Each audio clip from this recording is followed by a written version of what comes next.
Doctor عامر عبداللہ محمدی صاحب میرے ساتھ یہاں موجود ہیں. حضرت آج آپ سے شروعات کرتے ہیں. ایک تو سب سے پہلے ہم حرام اور حلال کی بات کرتے ہیں تو سوال یہ پیدا ہوتا ہے کہ تصور کیا ہے یہ حرام اور حلال کا. یہ ایک چھوٹا سا سوال ہے آپ سے. بسم اللہ الرحمن الرحیم. حلال اور حرام ایک عظیم تصور ہے اور یہ تصور خود ساختہ نہیں ہے. انسانی ذہن اپنی علم اپنے وجدان کے زور پر یہ فیصلہ نہیں کر سکتا کہ کون سی چیز اس کے لیے حلال ہے اور کون سی چیز اس کے لیے حرام ہے. واہ. بعض چیزیں ایسی ہیں جن کا ضرر انسانی جسم کو پہنچتا ہے اور ایسی بہت ساری چیزیں ہیں لیکن قرآن کریم نے یا سرکار دو عالم صلی اللہ علیہ وسلم نے بالعموم ان کا ذکر نہیں کیا. خاص طور پر جس کا ذکر کیا گیا ہے وہ چیزیں ہیں جس کا انسانی روح پہ اثر پڑتا ہے. جسمانی جن چیزوں کو ضرر پہنچانے والی چیزیں ہیں ان کا تو انسانی حواس اور انسانی طبائع خود بخود بھی فیصلہ کر سکتے ہیں اور یقینی طور پر وہ بھی جو انسان کو نقصان پہنچاتی ہیں اس کے جسم اور طبائع کو وہ بھی حرمت کے درجے میں آ سکتی ہیں. لیکن وہ چیزیں جو اس کی روح کو گھائل کرتی ہیں اور اس روحانیت کو جس روحانیت سے وہ شیطنیت کے اور حیوانیت سے الگ ہو کر ملکوتیت کی طرف بڑھتا ہے ان باتوں کی حرمت کا قرآن نے نبی کریم صلی اللہ علیہ وسلم نے ذکر فرمایا ہے. تو یہ بھی بات سمجھنے کی ہے کہ حلال اور حرام کرنے کا اختیار اللہ رب العالمین کے پاس ہے. بے شک. بہت خوب. یا اس نے اپنے نبی کریم صلی اللہ علیہ وسلم کے ذریعے بعض چیزوں کو حلال ٹھہروایا اور بعض چیزوں کو حرام کروایا.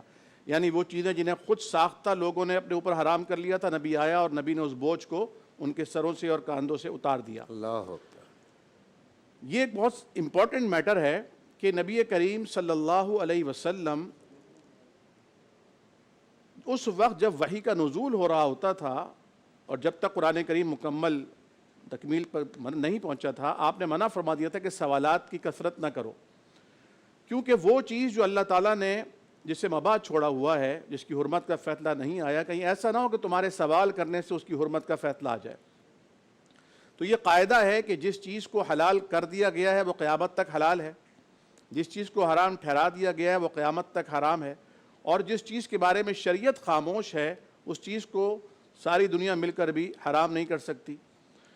ان الحلال بین والحرام بین. اللہ کے حبیب نے فرمایا کہ حلال واضح ہیں اور حرام بھی واضح ہیں. وبینہما مشتبہات او متشابہات. ان دونوں کے درمیان شبہ والی چیزیں ہیں.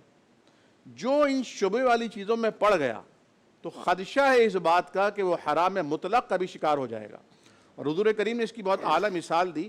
فرمایا کہ جس طرح ہر بادشاہ کی ایک چراگاہ ہوتی ہے جہاں اس کے اپنے جانور چرتے ہیں اور عام آدمی اگر اس کے قریب بھی اپنے مویشی اور جانور لے کر جائے گا تو خطرہ ہے اس بات کا کہ اس کے مویشی جو حم اللہ ہے بادشاہ کی جو چراگاہ ہے اس کے ارد گرد آئیں گے.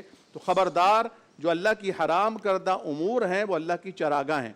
جس طرح کسی چھت کے اوپر اگر باؤنڈری نہ ہو اور لائٹ گئی ہوئی ہو, کراچی کا شہر ہو اور ماں اپنے بچوں کو لے کر وہاں جا کے بیٹھے تو اگرچہ چھت ابھی بہت دور ہے, چھت کا کنارہ بہت دور ہے, لیکن چونکہ اس کی باؤنڈریز نہیں ہے تو بچہ اگر ذرا سا بھی کھڑا ہو کر بھاگنے کی کوشش کرتے تو ماں اس سے روکتی ہے کہ خبردار بیٹا کہیں گر نہ جانا. واہ واہ. تو اس لیے علماء اور فقہاء نے یہ بات طے کی ہے کہ وہ جو مقدمات حرام ہیں, یعنی یہ بھی حرام نہیں ہے لیکن مقدمات ہیں کہ ان تک پہنچ کر انسان حرام تک جا سکتا ہے, ٹچ کر سکتے ہیں, ان کو بھی منع کیا گیا اور ان راہوں کو بھی مسدود کیا گیا ہے. ٹھیک ہے. تو ہمارے لیے حلال اس لیے کیونکہ ایک پاکیزگی کا جو احساس ہے وہ حلال سے آتا ہے اور ناپاکی کا احساس حرام سے آتا ہے. واہ واہ, کیا بات ہے, کیا بات ہے. اور